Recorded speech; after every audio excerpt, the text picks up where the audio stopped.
Um, the analogy of dreams is used a lot. Dreams are very vivid. They're as vivid as waking life, and that's why they're so useful in understanding mind. Um, because in one way they're very pure. It's just your mind. You know. So you fall asleep, you dream, and you act out in your dream. You become entangled. You know. And you notice in your dream, that you react instinctively to what appears in your dream. And so, because you don't know, it's not real, it's something just made up by your mind. And then you wake up. So, here's an interesting one. How do you make yourself wake up? How does that happen? So, sometimes, like when you have a nightmare, you wake up because the feelings are so strong. And sometimes it's just something that happens naturally, And this is worth just keeping in the back of your mind for a minute. So, for a long time, I thought that, well, that's dreams. Yes, sure, that's dreams. That's what dreams are like, But, that, in dreams, like, we're dealing with a fabricated reality. But look, this is real, This is real, This is a real situation I'm in. This, And the answer to that is, yeah, it's a real situation.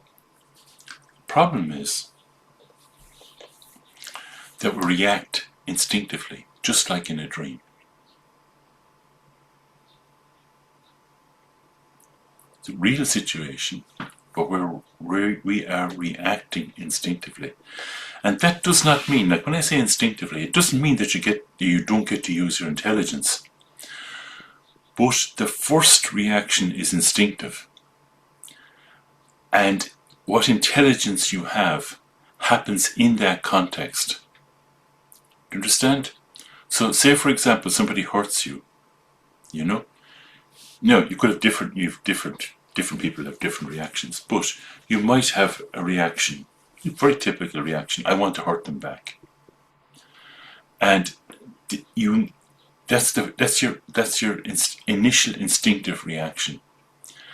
And then you engage your intelligence in how to accomplish this revenge.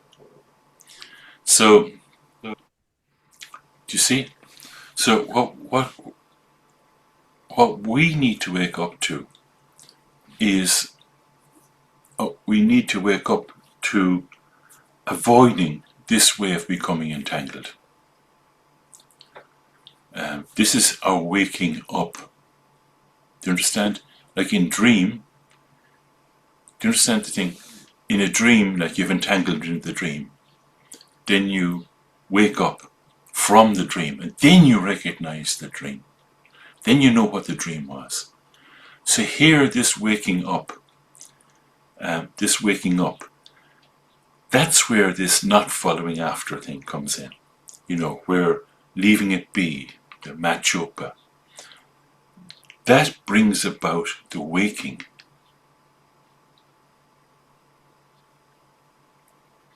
You see?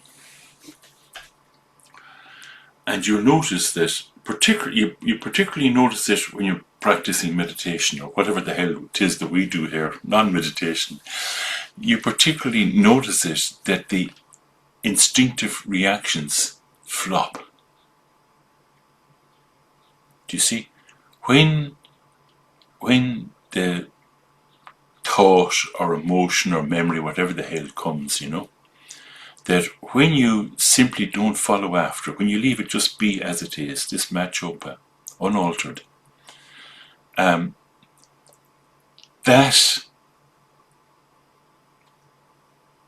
thought, emotion, whatever it is, in itself just flops.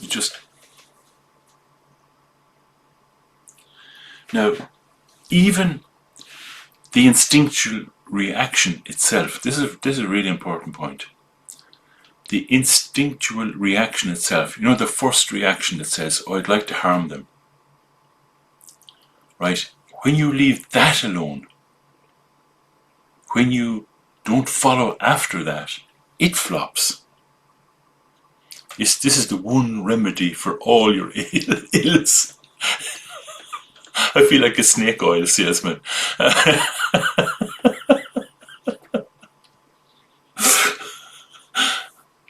Now, your instinctive reaction flops, right? But you still have a situation to deal with. But now you can do it non-afflictively. What does that mean? It means without the disturbing emotions shaping how you live your life.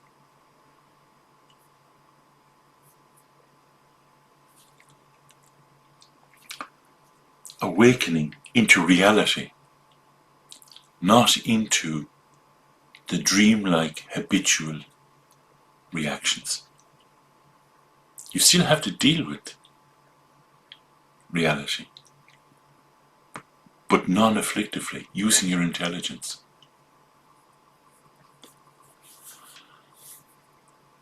One last thing to say, and I have a little bit more to say at the end. And there's one thing I can't emphasize enough. Not reacting does not mean dismissing. This is, you need to really, really take this on board. Not reacting does not mean dismissing. We're not dismissing, right?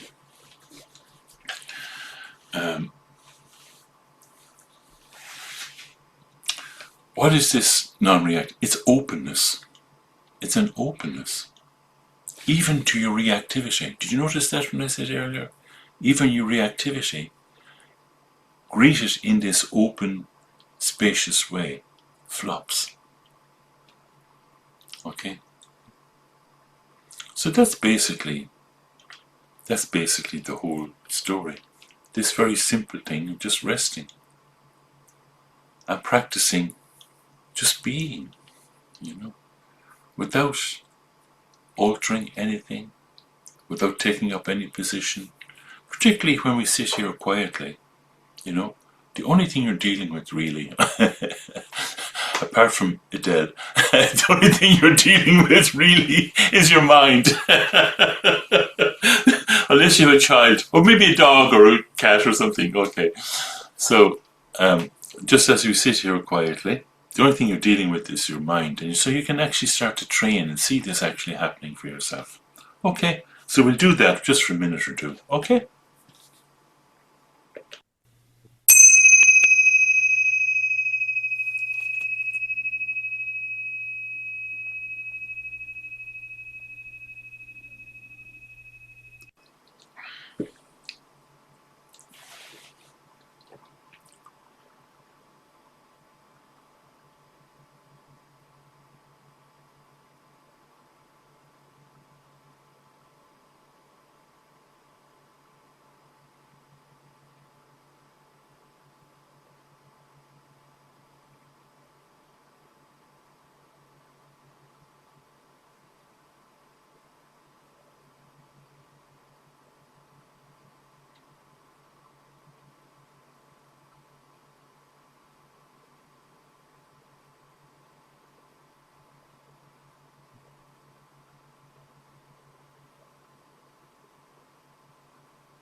However it is, you just leave it there.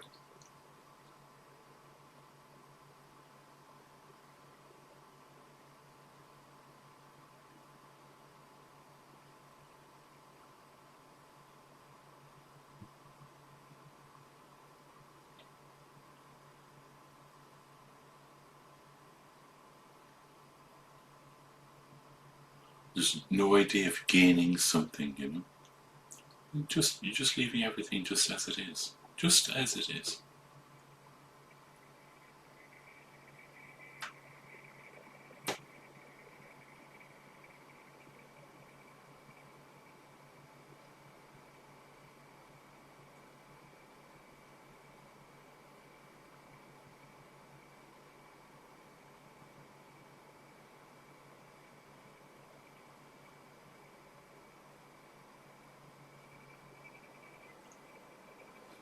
If your mind is struggling, it's fine. Don't try to fix it. Just leave it as it is. Just leave it as it is.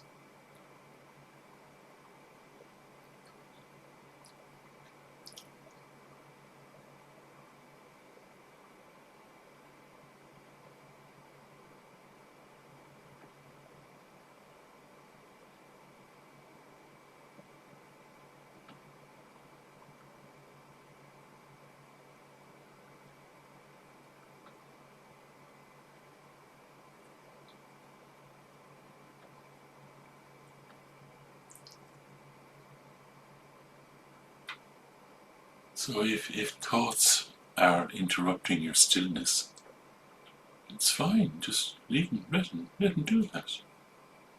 Just leave it. Just leave it.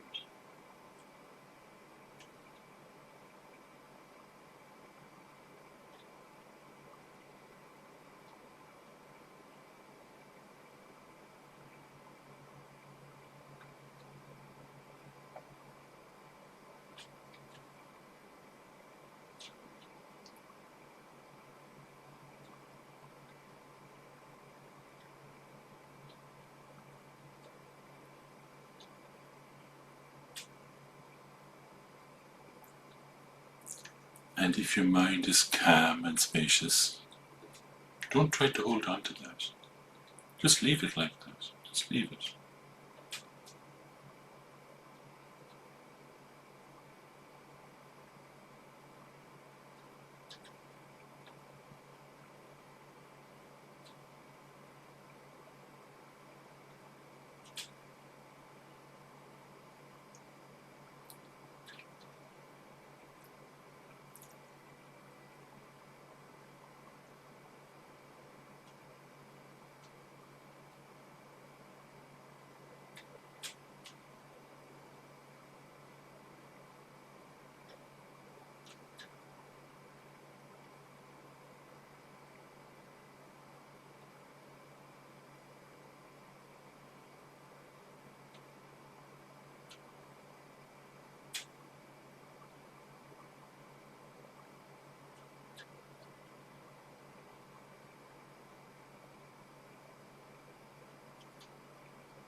It's just your mind. Leave it. Leave it as it is.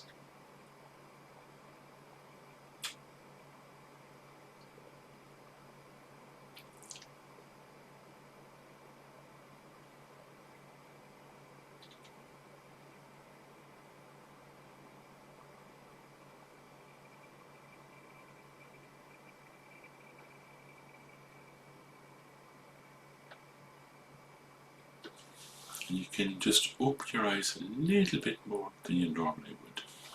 Just open your eyes a little bit.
What you notice, this is very natural.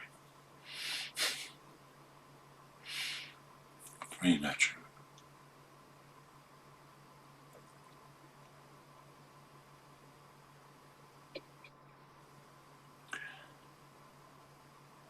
It kind of stays with you. It's natural.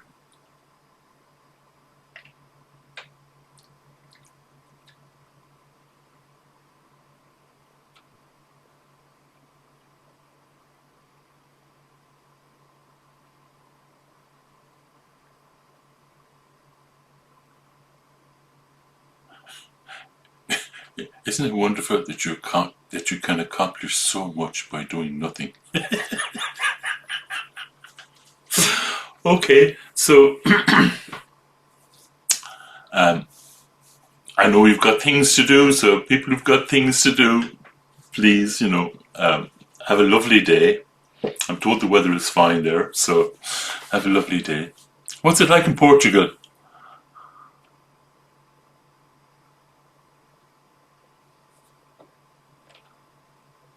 Can't hear you, Steve.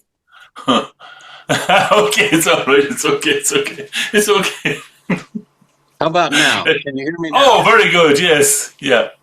It's unusually cloudy today. We're hoping for a little Oh, bit of sunshine, but otherwise we'll just wait patiently. okay. Because that's what's coming our way. So Yeah. yeah. Okay. All the best. Okay.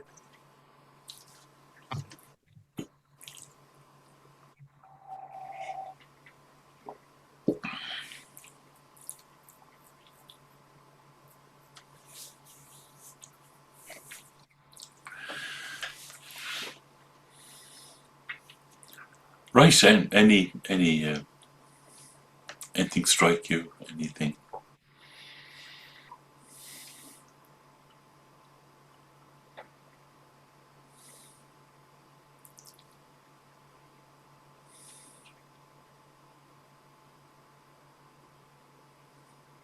Okay.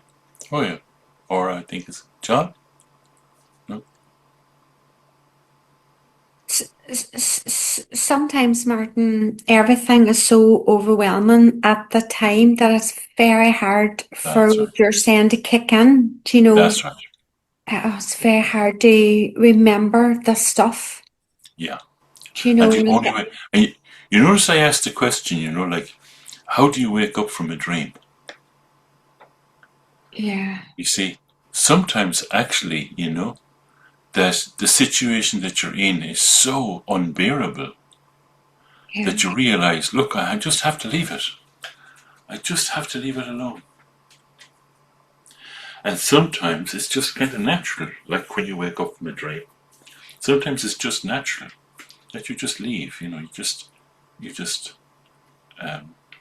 understand this thing that I'm saying. Sometimes the intensity of the entanglement is such that you realize this is not right. Do you understand? So when that's like a signal, that's like a signal that actually says, just wait a minute now, wait a minute. And rather than struggling with it, you see, rather than struggling with that, you see, you just simply allow. You don't struggle. You see, it's the struggle that's causing that. You just simply allow, as it is, as it is. It's fine. This shitty thing is fine. Do you get it? This So, shitty thing. like, to do that, Martin, would you just stop all activity for a while? Just stop, Yeah, yeah, settle, yeah, rather than trying to yeah, continue on doing what you're doing and getting yeah. carried away by, That's yeah, right. Yes. So, yeah. for example, go to the toilet. If you're in if you're with a group of people, excuse yourself, go to the toilet, sit on the toilet, Mm, mm, mm.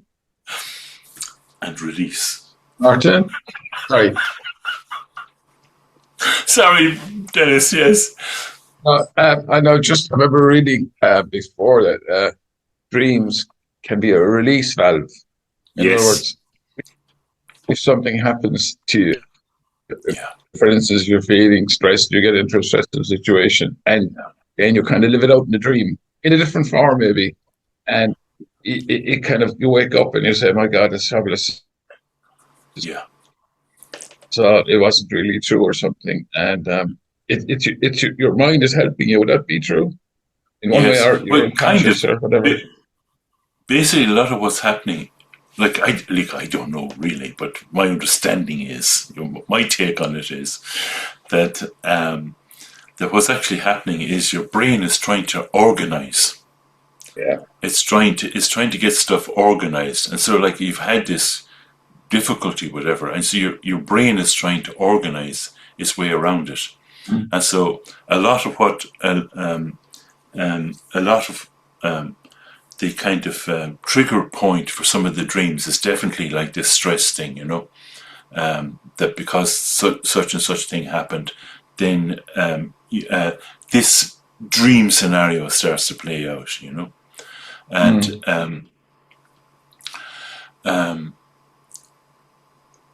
but the main thing I was using, or the main thing that the dream stuff is used for, now there's a whole kind of, which we'll be getting onto eventually. I'm so slow doing this stuff. There's a whole kind of thing about practicing at nighttime, practicing when you're falling asleep. There's a whole section of subject. But here, the only reason that we're pointing to the dreams is to actually point to what happens in everyday life.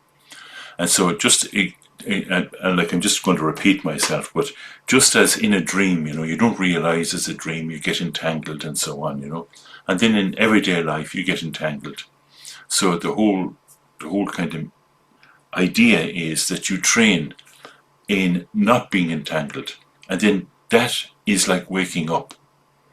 See, when you wake up from a dream and you realize it was a dream, then it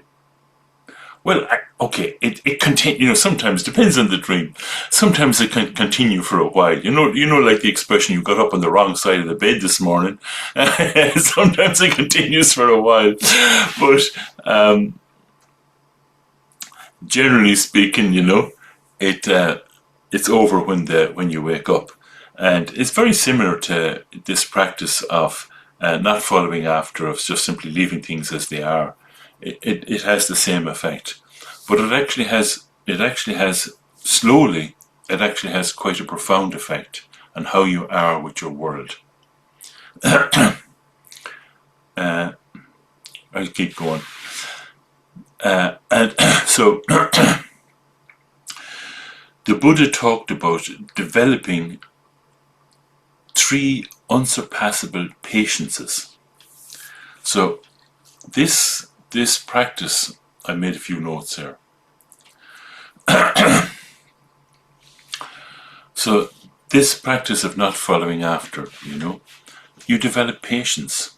You have this gap. You see, normally, because you're so reactive, there's no gap. There's no room for patience. You're already entangled. That's how we normally are, But when you practice like this, when you practice this not following after, simply leaving things as they are, that you develop patience. Now, what is patience? Patience is when you're not What do you think? What do you think patience is? What is patience? You can wait. Exactly. Do you wait? Exactly. Instead of instant reaction, you can wait. Right? So this is what you're developing. And there's different ways of talking about it. This is one way that the Buddha talked about it. So he talks about developing these 3 unsurpassable patiences. And the first one is patience with harm. Basically, that what that means is an ability not to be affected. Well, that's the wrong word. Not to be too disturbed when others insult you or attack you. Patience with harm. Patience is a tolerance towards others attempting to harm you. This happens as you develop this skill, which is very natural. It's your natural condition. But you have to become familiar with it. You have to allow it to be like that. You have to allow your nature to be itself. And so what you'll find is you're less angry. And even when you're angry, this is so cute. This happens to me. Even when you're angry, it flops. It doesn't last that long. It flops. So you don't retaliate with anger. And because of this patience, because of this gap, your intelligence is kind of cleaner.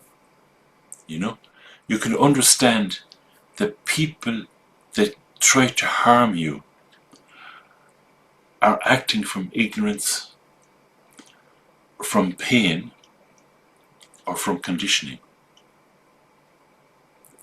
You see, not personal. Not personal.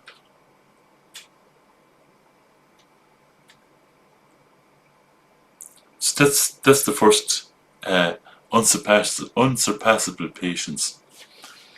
So that's patience with the outer, patience with outside circumstance and situation. The second one then is, I hope this doesn't go on too long.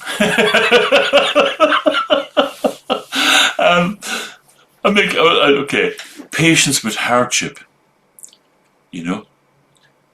When you come across situations that are, what's the word for it? They're not nice. Hardship. Like pain, emotional pain,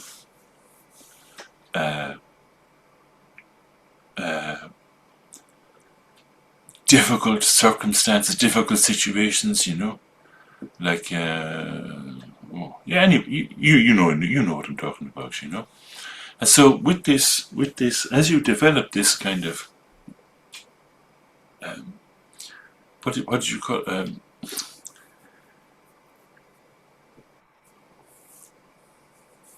not needing to react,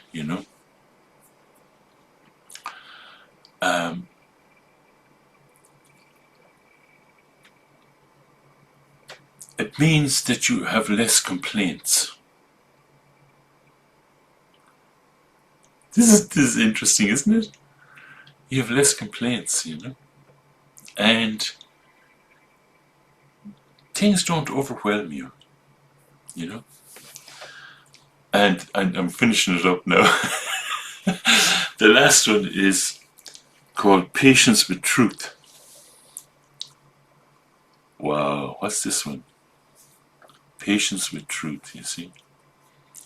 We had a little touch of it on Wednesday when I was talking about, how death is a shitty circumstance. You lose everything, That's the truth, you see. That's the truth. You lose everything. And so having patience with the truth means being able to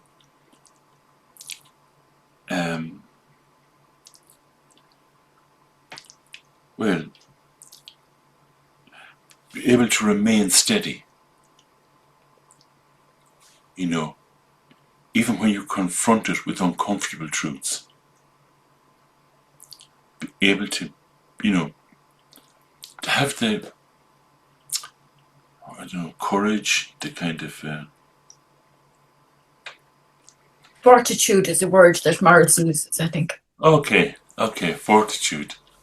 Resilience. Yeah, it's kind of like yeah,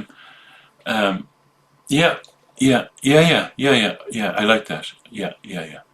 And so then it's quite amazing. You can even when your ego is challenged, Do you understand? Because you have this patience, you can accept, or maybe I was a fucking idiot.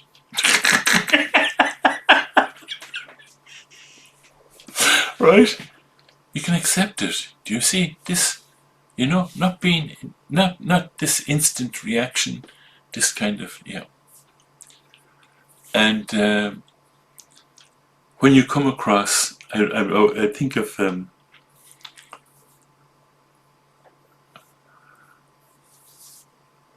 I think it's something Natasha said, you know, is that when you come across the kind of naked, stark kind of quality of these teachings, which is quite kind of frightening because it's about reality. when you come across that, you're not overwhelmed. You're actually able to have your mind at least a little bit open, that you're not shut down in fear, you know. So those are the three unsurpassable patiences that are developed through this practice. Okay, it was a big long spiel. I did want to say something about that because it's quite cute, I think. It kind of shows you that. Martin, Yeah. you see the first patient, so about other people, well, there's a bit of wisdom there that, well, you realise that they're acting out of ignorance or whatever. But see, the second one, what bit of wisdom is there of looking at circumstances? Do you know? Sorry, say again, Maura. So, whenever you explained the first This- one, you yeah, said, that's okay. Yeah. yeah, right. See, the second one you're saying about the difficult circumstances, pain and all that there.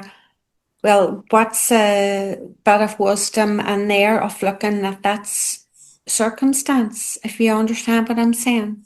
I think I do. Yeah. You see, there's. I think I do. Let me see if I got this right. You know, it's kind of like, you know,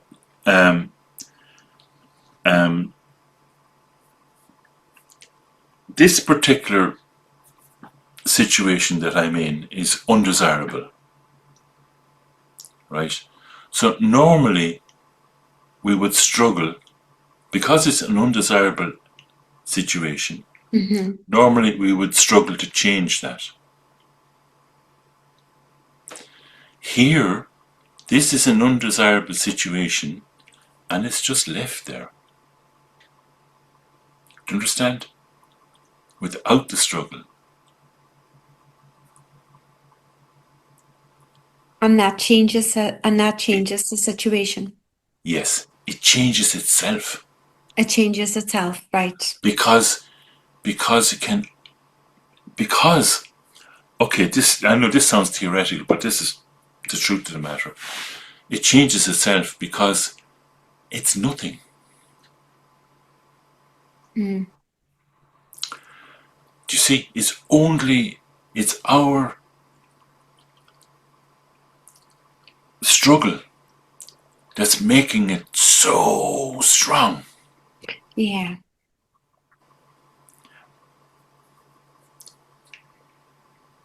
Yeah. Definitely. Yeah. And And then, again, and the thing then is,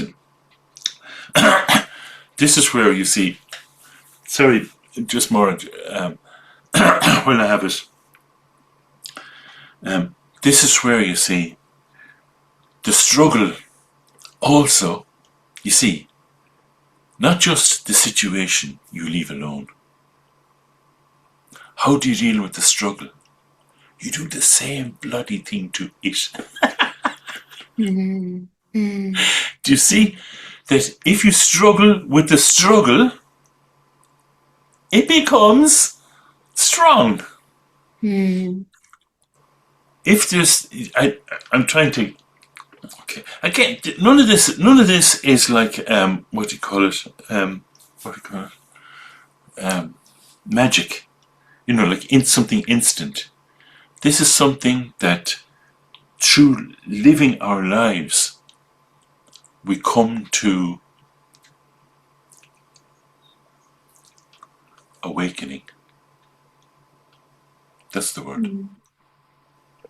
Do you think as you practice this, it might get a wee bit easier than? Of course it does. Yeah. Even Yeah. you,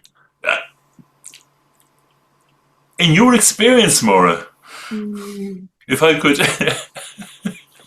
Not when it's if I on my could, face, if I I could think, look for a oh, testimonial here, Maura, does it oh. work?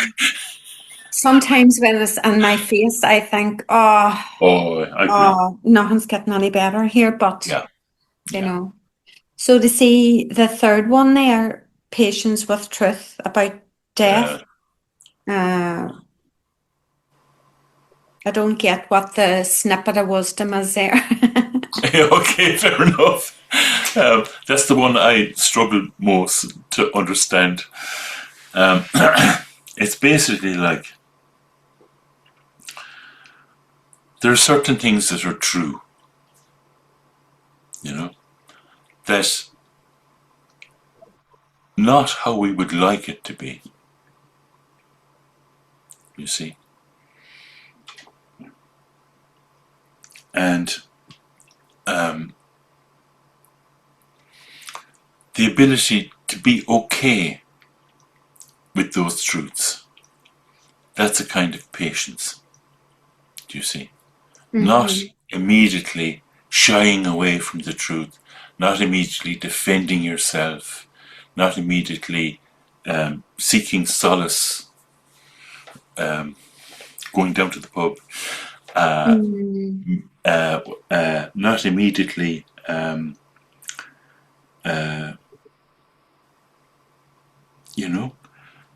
yeah, okay. Again, that one's not so easy to understand, I think, myself. This is not easy for me to explain it. But I suppose Martin just realised that death is a natural part of life, that patience nearly comes with that, doesn't it? Yeah. That it's Yes. And it's like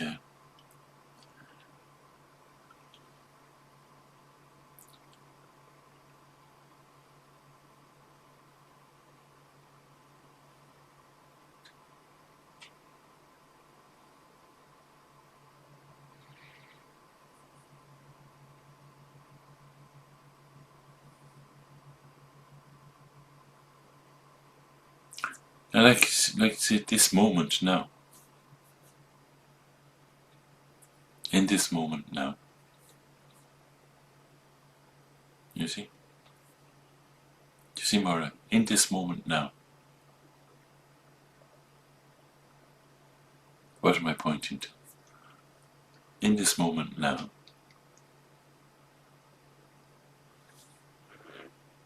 everything's okay. Say again? In this moment now, everything is okay. Is that what you mean? Yeah. What does that tell you? What's that tell you?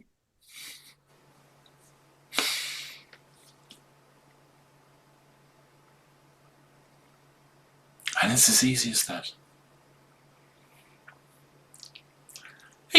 It gets easier the more you do it, How do you get into Carnegie Hall?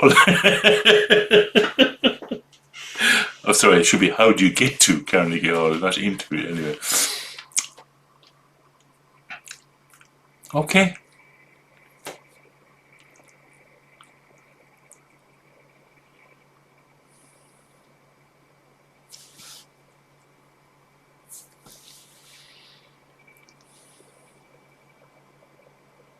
That thing about you were saying earlier tomorrow, Martin, about, get yourself out of the crowd, go to the loo or something. And I found it really did work when I was in a really sticky situation. I just excused myself and went and washed my face. And even just that moment of thing and looking at myself in the mirror, I didn't have to struggle with getting rid of the situation. It's like it brought a freshness or something. And I could see, just like what you said, Martin, about in this moment now. In this moment now, exactly. Yeah. In this Yeah. moment now. Yeah. And the Carnegie Hall bit really kicked in because, I really needed to have practice behind me in order to just be okay in that moment and then face the stuff that seemed to have been horrible. But actually, when my struggle dropped away, then I could actually, like you're saying, maybe I'm being an idiot here. Maybe I can go with what's being suggested. Yeah. And it worked out, it just, that Ears open. particular circumstance, things cleared. And it was something I forgot it again.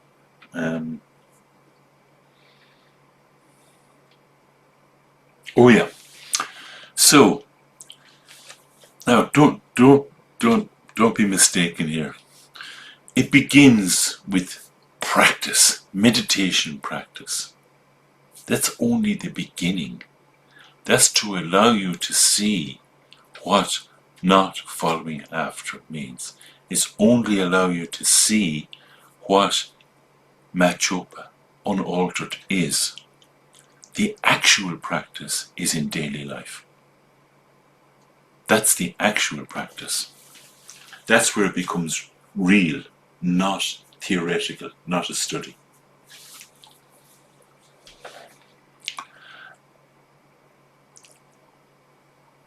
And it's not just with difficult situations, it's with every situation, every circumstance, everything. It's not diminished in any way by leaving it.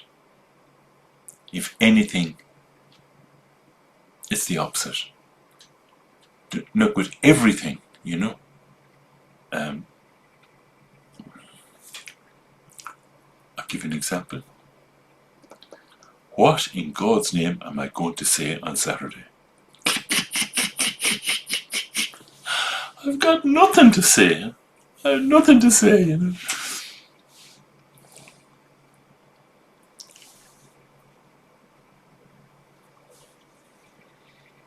Why struggle? Martin, I didn't get to listen to the recording of Wednesday yet, but It's good. yeah, but I can't remember. I think it was when you were talking about depression and pain. It came up about loneliness, the feeling of Yeah. loneliness, and it dawned on me there that like I was first lonely when everything changed, and I was stuck at home and stuff, and he had been on my own, but over time that loneliness left since I've started with our little group and understanding and practicing and everything. And I don't feel alone anymore. I love being on my own. You'll end up like me, You can tolerate conversations for 15 minutes and after Yeah. that, oh, for God's sake. Yeah. I have enough, I surrender. I'd be delighted when Monday morning comes and they're all gone. That's shocking. But I'll tell you a good one about dreams anyway. It must be maybe a month and a half ago. I dreamt about Cecily. And you were here, and now not where I lived. It was near where my old home, I must say, where I was brought up, which isn't far away. And we had food and we had wine. I don't know where Martin was.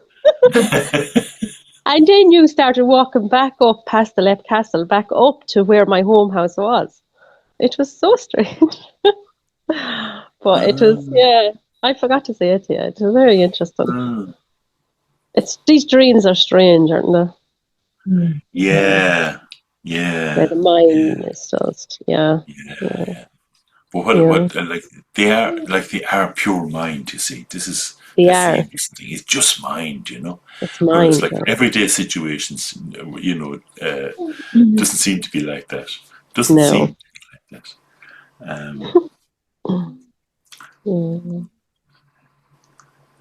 Oh yeah, and there was a lovely talk the Cycle Rinpoche gave once, and the title they gave it was "From Loneliness to Aloneness." Like, it's a beautiful kind of thing, not being lonely, just being,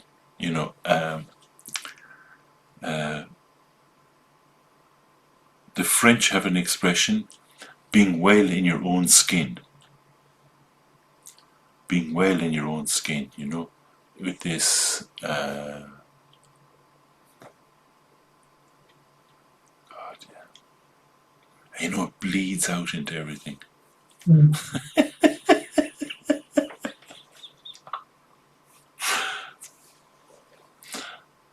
People walking past you in the street, you know.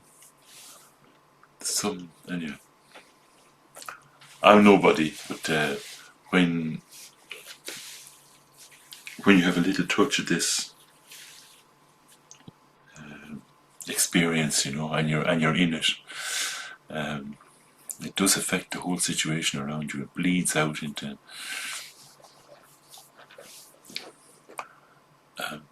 Okay, I'm done for. Unless, but please, anything, you know.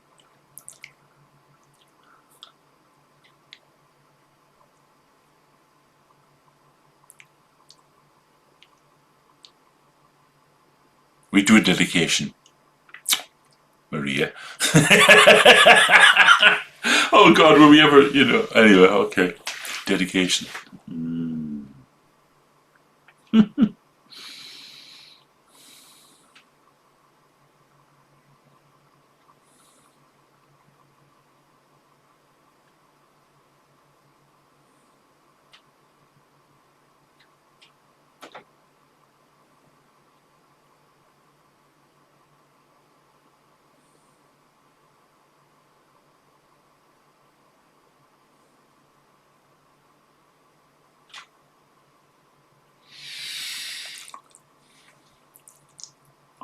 You know what they'll put on your tombstone, if you have one?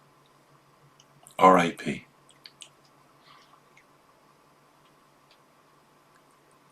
Rest in peace.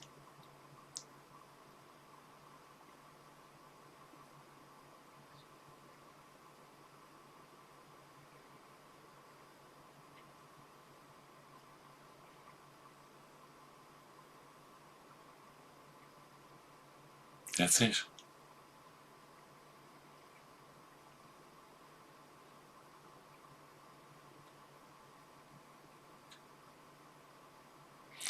I'm going to be naughty, Martin. Go on. Why wait? Yeah. Rest in peace, you know. Wow, you know, wouldn't it?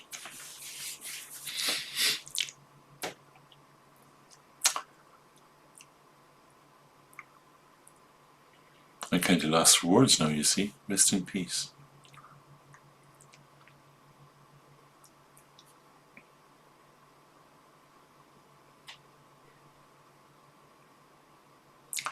Well, it may become true for all of us, you know.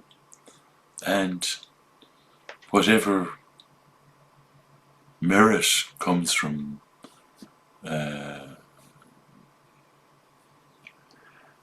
both in formal meditation situations and in everyday life, whatever merit comes from as it isness, the actual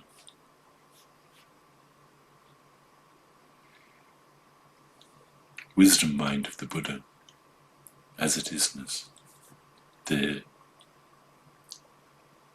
Anyway, I could go on and talk about the two omnisciences and so on, but may we come to embody that easily, without effort. You know? And may whatever merit comes from doing that, may it benefit others.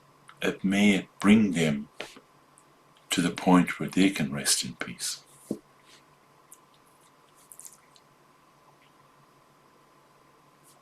That's it, that's the dedication.